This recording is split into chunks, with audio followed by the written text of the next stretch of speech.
Hi everyone, welcome to the channel again. Today I'm going to be doing a follow-up on the video that I told you about regarding transitioning and apartment search. So for those of us who haven't subscribed to the channel as yet, I'm going to have you please go ahead and like, share, subscribe on the channel. Turn that notification bell on so that way you can be alerted of my newly released video. If I'm talking too fast, you can always tell me. I think I am. So I'm going to actually slow down. So as I said, I'm going to repeat. If you haven't subscribed to the channel, I'm going to have you please go ahead, like, share, subscribe, and turn that notification bell on. So that way you can be alerted of my newly released video. All right, so as I said, there are certain things that you have to consider when choosing an apartment. And the first thing is the location. Location is going to be very, very important in your apartment search. But the most important factor that is going to affect your location for apartment is if you have a child. The child is going to need to either go to a daycare or they're going to go to school. And so school systems, you want to ensure that your child has a really good school system that they're attending. And so in order for you to be going into that school zone, you have to actually live in that area. So it's not a case like, so for example, you live in point A, and you see a school at point Z, you're going to actually send your child down there because you feel like you have the option and you have the right to do so. No, it's a case where you're going to be living in that area. So you want to ensure that you send your child to the school within that zone. Unless it's like a private school, then you can send them all the way to zone Z. You want to look at your budget because apartments, they can range from $0 to $1 million. For example, some apartments can be very, very expensive. There's some that are very cheap. So you want to look at what you're looking for and budget yourself in terms of that.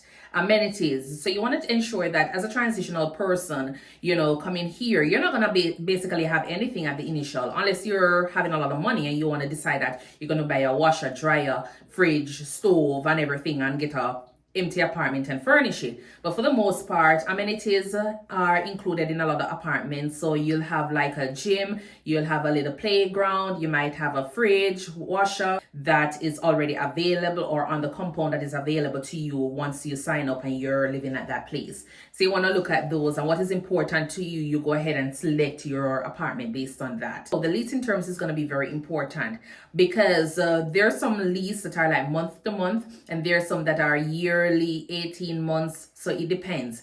I would advise you to find something that is either month to month or either 6 months lease. Because sometimes, especially, my taste can be a little bit different from yours. And so I might send somebody else to look at an apartment. And when they come back, they say, oh, it has chandeliers and the bathroom looks good. The flooring looks good. And then to your surprise, when you move to that state or to that location into your apartment, you go there and you see linoleum on the floor.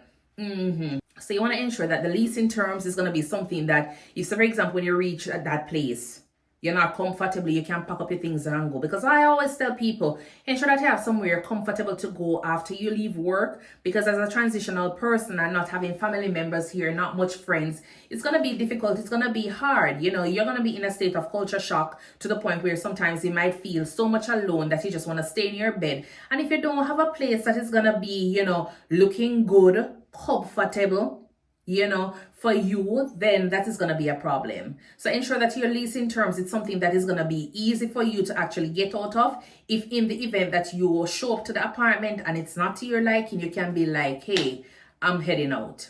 All right. And as usual, as I say, you want to ensure that the location is going to be a decent proximity to where you work and the school of your kids, if you do have any. Transportation options. A lot of places sometimes in the rural area might not have that. So that's something you can also look into as well if it's a case where you think you're probably going to need it. But for the most part, the recruiting company, the option they give you is to get you a car or assist you with a car. Either you want to lease it or you want to take out a loan on it. Whichever one you prefer, you can go ahead and decide on that. But after leaving the Florida location, as I said, you already would have had a car in your location, but at the same time, you still want to look at options for transportation in the event that something arises. And as I say, you look at the safety of the neighborhood. Location is going to be very important. And as I say, there's an area on a website that you can go on that will kind of give you information regarding theft, crime rate, all of those things, break-in, larceny and all of those in the community that you'll be at. So you can always look at it and then decide on whether or not it's a safe community. Noise level is also another thing you can also look at. If you're living beside a train track, or if you're living beside an industry that is going to be making a bunch of noise, that is something that you need to consider. Pet policies.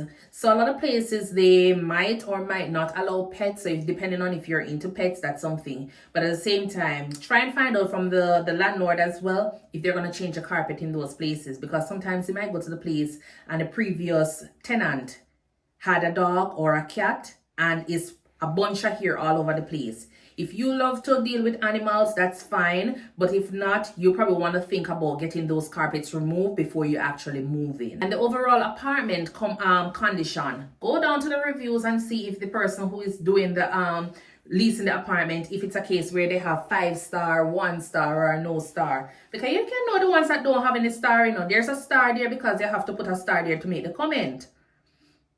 But you have some now that will have 5-star because they're doing so good. So look on the ratings and ensure that the ratings are saying really good things about the company, because you want to ensure that you're going to somewhere that you'll be comfortable overall with the entire apartment and the complex that you'll be staying. All right, so these are just some general tips that I will give you regarding apartment search and things that you should look for in an apartment. If you have any questions, as usual, you can always leave them in the comment below. And as I said, please like, share, subscribe, and turn on that notification bell. All right, and as I say, if you know anyone, you can always go ahead and shoot this message to them, whoever is transitioning, or if it's just someone from an international country, or if it's just someone who is looking for an apartment, let them know about this platform and have them come over and be a part of it.